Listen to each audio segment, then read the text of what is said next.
Hi, good evening. Monday, the 9th of September. Good evening, everyone. Um, I hope that you can see what you can see me. So for a moment, there was a problem with the camera. Welcome, everyone. Good evening today, and to another to another video about my cold calling lessons. And today I will talk about emails, upfront emails with information to the client.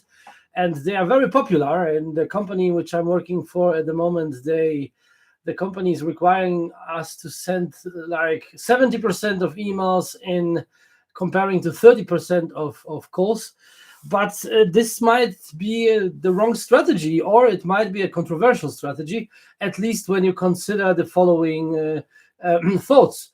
So what happens all the time when you think about achieving a result which you want to achieve when calling a client, for example, to get to another appointment, to get the face-to-face meeting, or maybe to close the deal on the phone, you need to consider how much influence or what you need to see the situation from the point of view of your client. And so actually they are the main important thing which needs to be considered, and which you need to consider before sending out emails, is that email is a one-way of communication. So actually, you, after sending out the email, you are not able to influence the decision-making process of your customer, and you possibly influence his decision in a certain way. Which, what I mean by that, for example, when you're sending out an invite, and you are giving away information about a new release or a new software update, or you tell something which you consider to be interesting for the client, and he is reading this, but unfortunately you didn't hit his taste.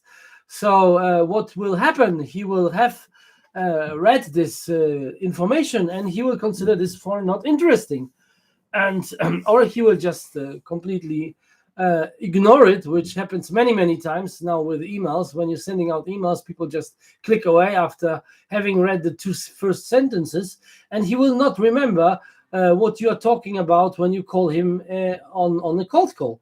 So these are two different possibilities which can happen, which can influence you, which you actually trigger around you trigger in regards to the decision making process of your client, and both are negative.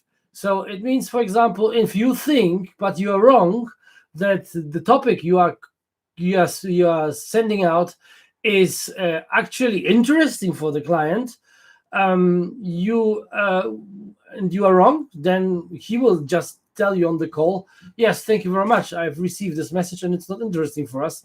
And he has already like closed up his decision making process. And because email is a one way of communication, he will possibly stay with his decision, because he had much time to sleep over it, to think over it, and somehow to persist on his own opinion.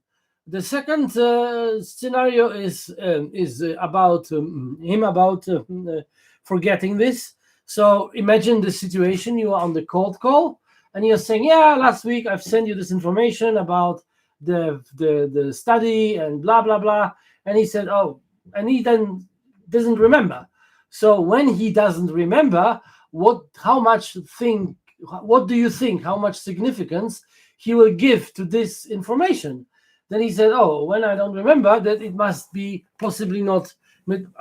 been possibly not important for me."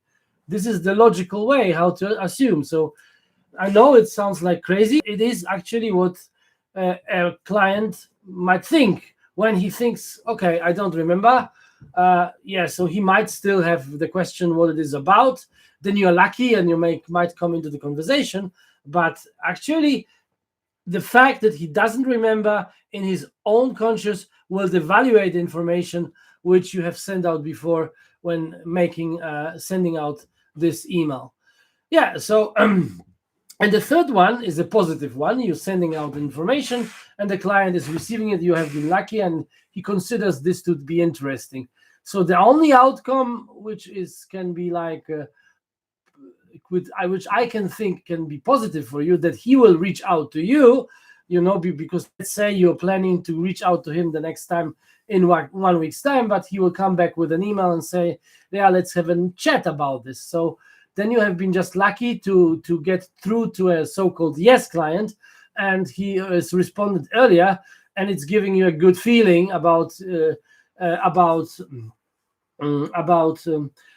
having achieved, having reached out to a yes customer and possibly achieving the result you want to achieve. But consider the option that you have called the same person. So let's say you are calling the same guy for the first time with the same topic, and you're a skilled caller, and you make your introduction short and sweet, and you just say, hello, can I get straight to the point? What I would like to discuss to you, so we would like to collaborate with you, but only if it's a benefit for your company. And in regards to that, I want to find out if you're interested, and I have one question in regards to that. Was it okay to ask? And you say, okay, let's speak about it. And then you do have this conversation, and you find out that he was interested from the beginning. So it actually doesn't change anything. What I mean by that, the sending up the email up front didn't change anything. Actually, it took away the time which you could save yourself by calling him directly. So actually, him coming back to you, to your request, is somehow like an overdue, because when you have been would call him the same day, you would would be much more successful. Yeah, and this consideration speaks for like, in my opinion, I think sending out emails, actually possibly overvalued. This will be overvalued, and you are not making a favor to yourself if you overvalue this.